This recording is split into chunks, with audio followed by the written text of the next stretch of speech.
of pure strategy. We each get a set of pieces. Each piece represents a kind of machine, and each machine is worth a different number of victory points. And to win the game, you'll need to gain 7 victory points by destroying the opponent's machines. It can be tricky remembering the details of every machine, so we use these notes to keep track of them. You see that number on the top right corner? That there is how many victory points you'll get for destroying that machine. Notes also tell you how these can move,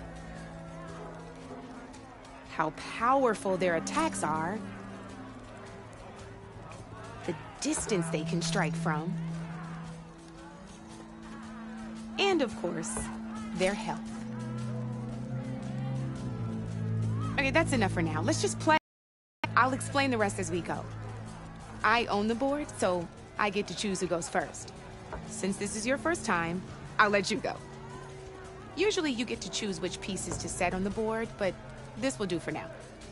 Pick up that machine piece to your right, and move it forward. And remember, each machine can only move a certain distance. Take a look at your notes if you need a reminder.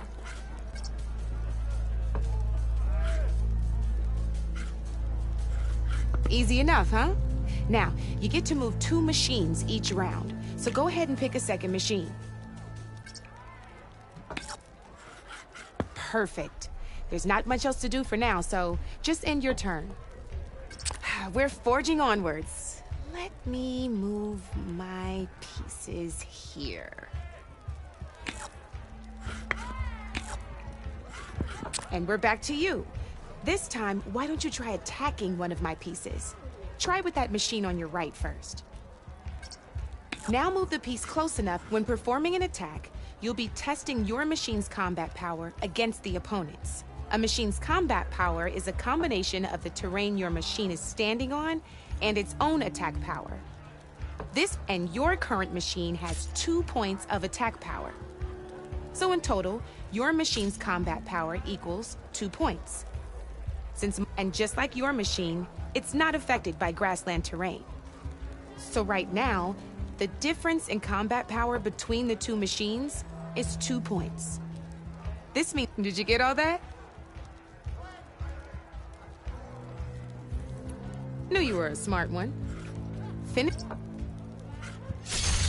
Not pulling any punches, huh? Now grab that second machine of yours. See how your machine can't move close enough to attack mine? You can make your machine sprint. That lets it move 1 space further. Try it out. Downside to sprinting is that your machine can no longer attack.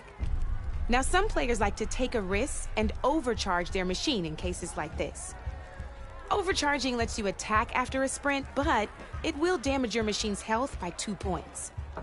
So use at your own discretion. Let's try doing that now so you can see what I mean.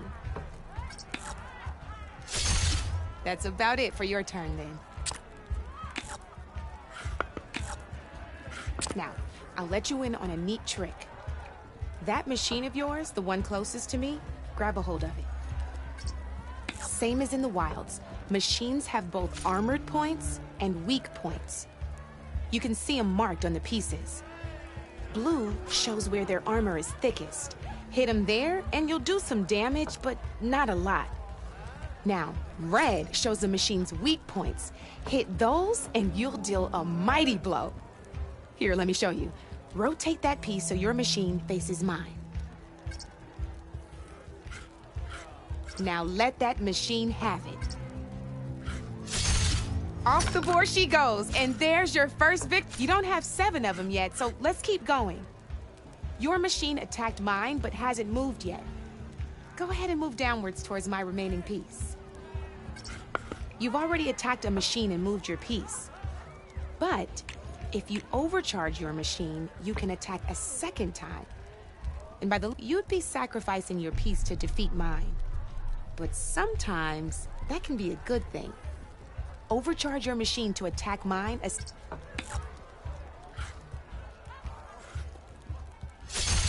Ain't that a thrill? Now, Because your machine was knocked out at the same time as mine, we both get the victory points our machines are worth. Good news is, since you're the one attacking, you're gonna receive your victory points before I do. Which means you can reach the coveted 7 victory points first.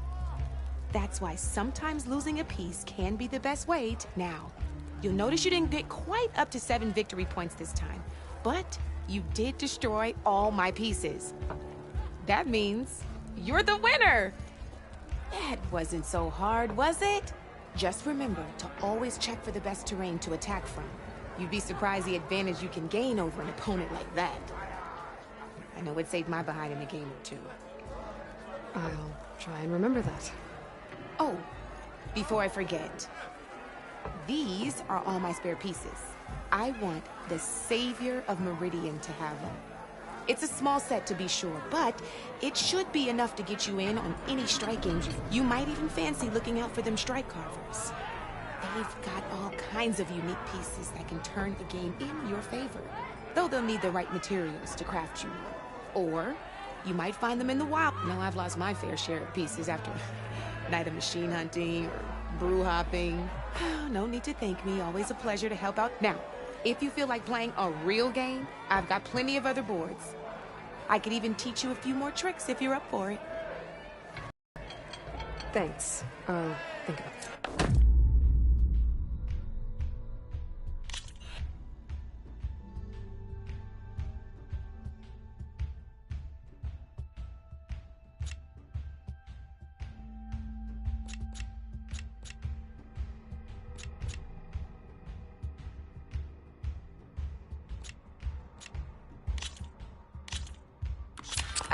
I knew I'd make a strike player out of you yet.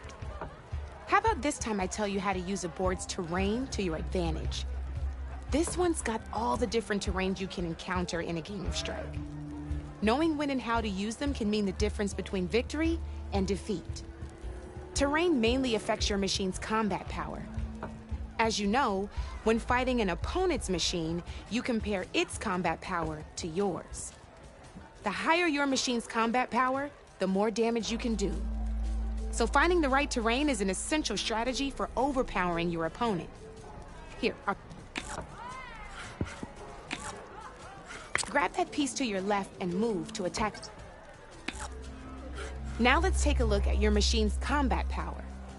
Combat power is the sum of a machine's attack power and the value of the terrain. Since your machine is attacking, it's using its 2 points of attack power. It's also standing on forest terrain with a value of 1 point. Add those together and my machine is standing on grassland terrain with a value of 0 points. It's also not attacking, which means so my combat power is, this means your machine. Go ahead and test it out. There you go. Now, choosing the right terrain doesn't just improve your offense. It can also help defend your machines from attack. Grab your other... Since your machine is attacking, it's using its 2 points of attack power. It's standing on grassland terrain. This terrain has a value of 0. This means your machine's combat power adds up to 2 points. My machine can't use their attack power since they're defending their position. But they have the higher ground. They're standing on forest terrain, which is worth 1 point. This means my combat power adds up to 1 point. Now, the front of my machine is colored blue. This means that the spot you're about to attack has armor protecting it, which means my machine gets an extra point, giving it a total of 2 combat power points. If we compare the combat power of both, you'll see that you won't be able to do any damage. Whenever you're unable to top an opponent's combat power, you can still choose to attack and break their machine's defenses instead. Go ahead, try it out. See? When you break a machine's defenses, you can knock it backwards. Sure, both our machines will receive 1 point of damage, but knocking my machine off that terrain makes it more vulnerable to attacks. Not only that, if my machine had been blocked from moving backwards, it would have received and if my machine had been, that machine would have received damage as well. That's why breaking a machine's to deal damage to several pieces at once. Useful, right? Okay, now go ahead and end your turn. There's still one more thing I want to show you. All right, as we've seen, the higher the terrain, the more it'll add to your machine's combat power. However, there are two other terrains that work a little differently. This is what we call a chasm. Only flying machines can be placed on those. But it'll take away 2 combat points if you do, so be wary. This is marsh terrain. Landing on it will take away 1 combat power point from most machines. It'll also keep your machine from moving for the rest of the turn. Here, let me show you. Grab that machine on your left. See? All you can do now is wait for your next turn to move again. Or you can overcharge your machine to get... You can still attack any nearby enemies so you're not completely helpless. Well, promise it'll all come in handy next time.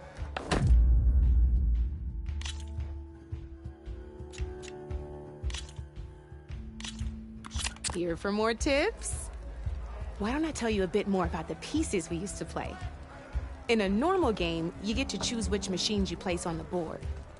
Each one is worth a certain number of setup points, and you can spend up to 10 assembling your army.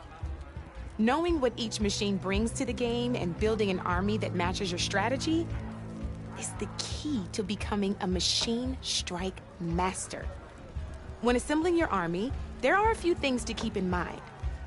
First and foremost, you can never have more than 4 of the same machine on the board at the same time. With that in mind, most players would choose machines based on how far they can move or how much attack power they have. But a real strike player will be looking at a machine's type and skills. Let's take a quick look, shall we? Pick up that machine on your left. All right, let's talk about the different ways in which a machine attacks its opponents. In other words, its machine type. If you look at your notes, you'll see this machine here is a melee type. You can also tell by the shape of the base the piece stands on. A melee type machine attacks the first enemy within range, and no one else. We've seen this plenty of times, so just move that piece forward so I can show you some more stuff. Great, now grab your other machine. Looks like we've got ourselves a gunner type machine here. This means they'll only hit the farthest enemy in their attack range. Let's move that machine forward and end your turn so we can take a look at the rest of the pieces. Let's go with this piece first. This is a ram type machine. Attack an enemy with it and it'll push the piece backwards. Like this. See, now my machine has taken over your machine's spot on the board. This is a great way to take the advantage away from your opponent if they have the higher ground. Looks like we have one more piece to look at. Now this is a beauty of a piece, a dash type machine. When it attacks, it'll move to the end of its attack range and damage every machine in its path, including your own. So make sure you take a good look at the board before you send it off to the races. You should also make sure it's able to finish its attack on an empty spot. Otherwise, you won't be able to attack at all. Here, I'll show you.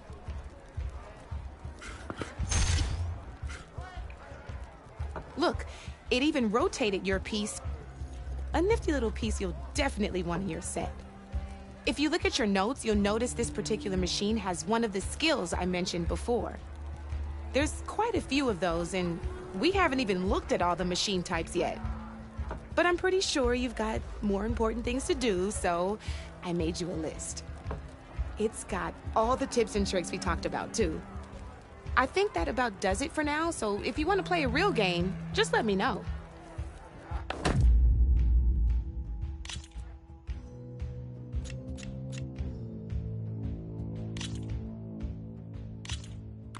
Here we go.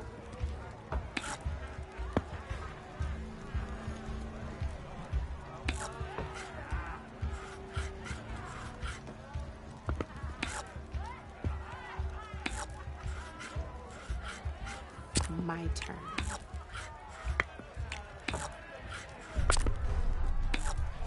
Board's all yours.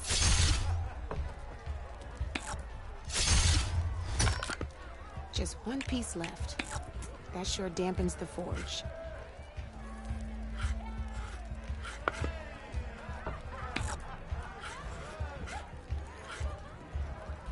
I'm up.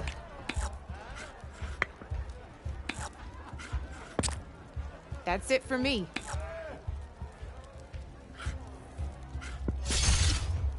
Armor is a machine's best defense.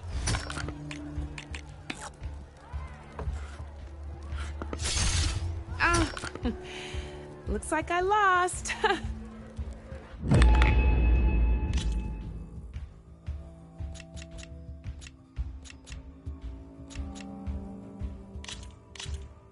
Let's do this.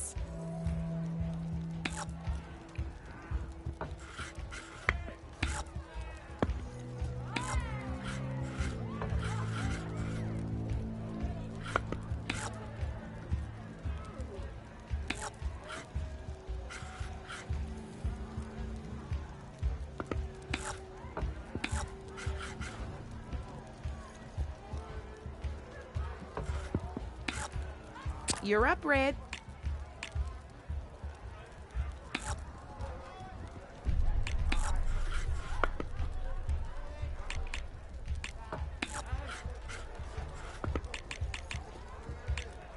Time to get serious.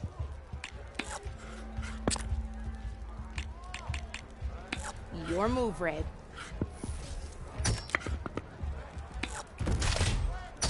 Armor is your best friend in this game, I'm telling you.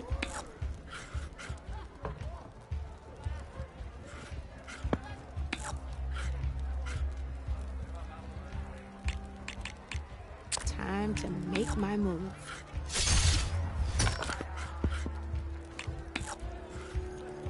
Knocked right off the board.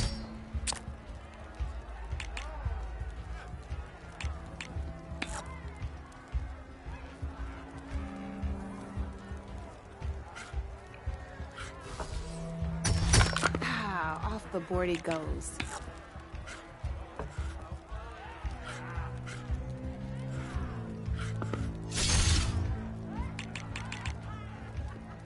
Okay, let's see.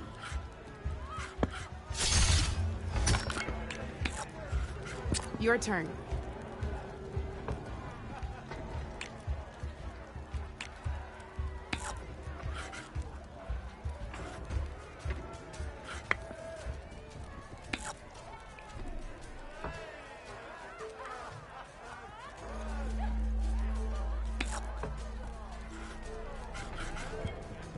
Okay, let's see.